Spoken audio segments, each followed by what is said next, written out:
প্রতিষ্ঠা মতে এবার দেবী দুর্গার ঘোটকে গমন। ঘোটক মানে ঘোড়া।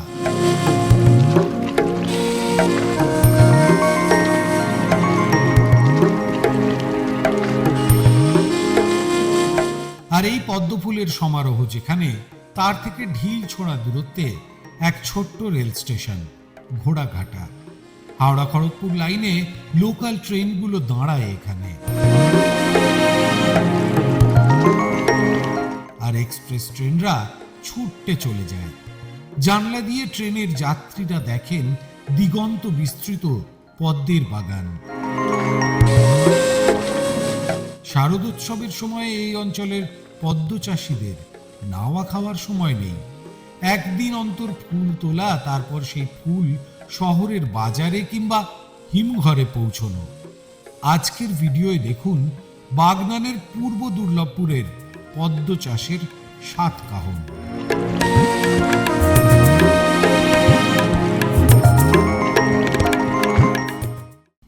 শরৎকাল, দুর্গাপুজো আর দেবী দুর্গার সন্ধি পুজোতে 108টা পদ্মের প্রয়োজন হয়। আমরা আজকে চলে এসেছি হাওড়ার গ্রামীণ অঞ্চলে একটি ছোট্ট গ্রামে। এই যে রাস্তাটা দিয়ে আমরা এলাম, রাস্তাটার দুপাশে যতদূর চোখ যাবে পদ্ম ফুল ফুটে রয়েছে।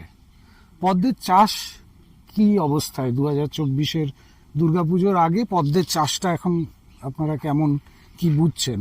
শ্রাবণ মাসে আমাদের পদ্মের চাষটা ভালোই ছিল, ফলনও ভালো ছিল। ফলন ভালো হলে কি হবে, দামটা কম ছিল। কিন্তু আমাদের বন্যা না হলেও আকাশ বন্যা হওয়ার ফলে আমাদের পদ্ম গাছ অনেক ডুবে গেছে, পাতা পাতা সমস্ত পচে গেছে, যার জন্য এখন ফলন খুব কম হচ্ছে। আচ্ছা, এই যে আমি যতদূর দেখতে পাচ্ছি, মানে আমার সামনে পিছনে রেল লাইন পর্যন্ত এই যে জমিগুলো, এগুলো কি পুকুর নাকি? এগুলো না, এগুলো পুকুর না, এগুলো সাধারণত জমি। আচ্ছা, তো কিভাবে চাষটা হচ্ছে জমি? আমরা আষাঢ় মাসে ভার্মি কম্পোস্ট বা ট্রাক্টর দেওয়ার পরে ভার্মি কম্পোস্ট দিই, তারপরে বিভিন্ন রকম সার দিয়ে, যে যেমন পদ্ধতিতে সার দিয়ে আমরা এটাকে বীজ রোপণ করি। আচ্ছা, এখানে চারা পাওয়া যায়, চারা নিয়ে এসে আমরা চাষ করি আষাঢ় মাসে।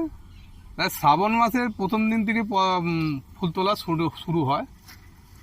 হ্যাঁ, আর আমরা তো সবসময় লক্ষ্য থাকে কি যে দুর্গাপুজো, আশ্বিন মাসে দুর্গাপুজো আমরা ফুলটা, এই যে পদ্ম ফুল, এটা নিয়ে তো মানে এমনি আপনারা চাষ করেন, আপনারা জানেন। সাধারণ মানুষের খুব প্রশ্ন আছে যে আমরা জানি সাদা ফুল রাত্রিবেলায় ফোটে, তাহলে ফুলটা তোলা হয় কখন? আমরা অনেকেই রাত্রি 2টোর পর থেকেও তোলে।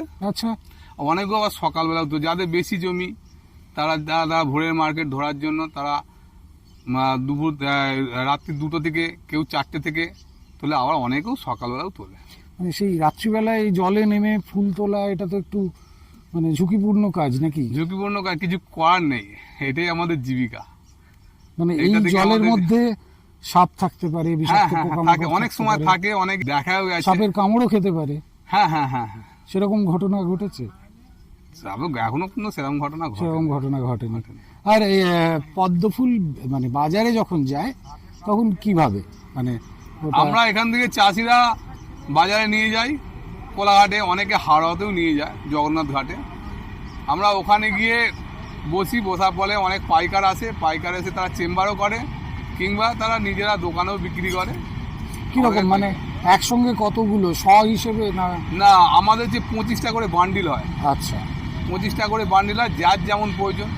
অনেকে 1000 নিল, অনেকে 500 নিল, অনেকে 700 নিল।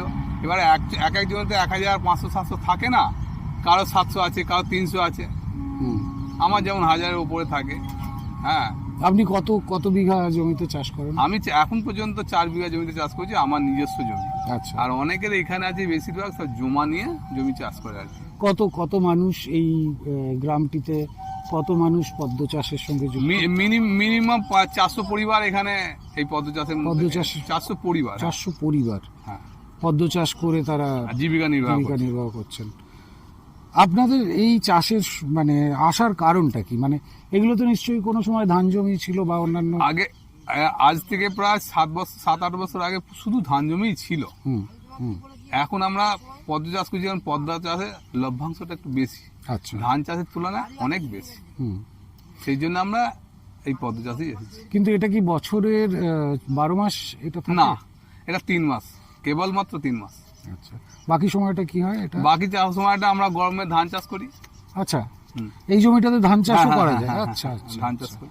আর মানে স্পেসিফিক এরকম আছে যে একটা জমিতে লাল পদ্ম লাগানো হচ্ছে, তো লাল পদ্মই হ্যাঁ হ্যাঁ, কি কালার আসে? না শুধু আমাদের এখানে লাল পদ্মই হয়, আচ্ছা, আর অনেক সময় দুটো একটা জমিতে সাদা পদ্ম আছে আর কি।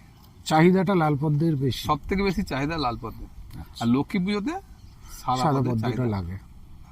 আর এখানে বলছিলেন গতবারে যে এখানে ভার্মি কম্পোস্টের ওপরে একটা হ্যাঁ, কাজ হয়েছিল। ভার্মি কম্পোস্ট বলতে কি ওই যে কেঁচু সার যেটা, ওটা আমরা ভার্মি কম্পোস্ট হিসাবে ওখান থেকে অফিস থেকে আমাদের বলেছিলেন, ওটা আমরা আগে দিয়ে তারপরে ট্র্যাক্টর হয়েছিল। ট্র্যাক্টর হওয়ার পরে আমরা চারা লাগিয়েছিলাম, তারপরে ইউরিয়া, কেউ পটাশ, কেউ ডিএপি দিয়ে গাছটাকে তৈরি করা। তৈরি করে এবারের পুজোর বাজার কি বুঝতে পারছেন? এবারে পুজোর বাজার বুঝতে পারছি এখন পর্যন্ত 10, 12, 15 টাকার মধ্যে আছে। আজকে যেমন 16 টাকার মধ্যে আছে।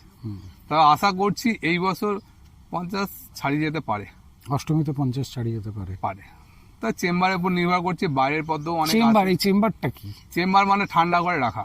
আচ্ছা, কোল্ড স্টোরেজ। ধরুন ধরুন তো একদিনে যদি ধরুন ওই দিনকে আপনার 1 লাখ পদ্ম লাগে, সাপোজ এক্সাম্পল, ওই 1 লাখ তো পদ্ম আমার এখানে পাবো না, টাটকা পদ্ম। তখন কি হয়, 15 দিন আগে থেকে 10 দিন আগে থেকে ওরা একটা ঠান্ডা ঘরে রেখে দেয়, সেই পদ্মটা বার করে সেটা বাজারে বিক্রি হয়। বৃষ্টির জল জমিয়ে রেখে হয় এই ফুলের চাষ। বর্ষার আগে পর্যন্ত এই জমিতেই ধান চাষ হয়। তারপর জমি তৈরি করে সেচ দিয়ে পদ্মের বীজ কিংবা চারা লাগিয়ে শুরু হয় পদ্ম ফুলের তদারকি। অতিবৃষ্টি আর বন্যা চাষিদের কপালে ভাঁজ ফেলে। পদ্ম ফুলের গাছের গোড়ায় কাঁটা, বাগানে সাপ, খোপ আর বিষাক্ত পোকামাকড়ের ভয়। সেসব দূরে সরিয়ে রেখেই ওরা তুলে আনেন প্রস্ফুটিত পদ্মের কুঁড়ি। পদ্ম চাষের খুঁটিনাটি, শতদলের সাতকাহন আপনারা শুনলেন।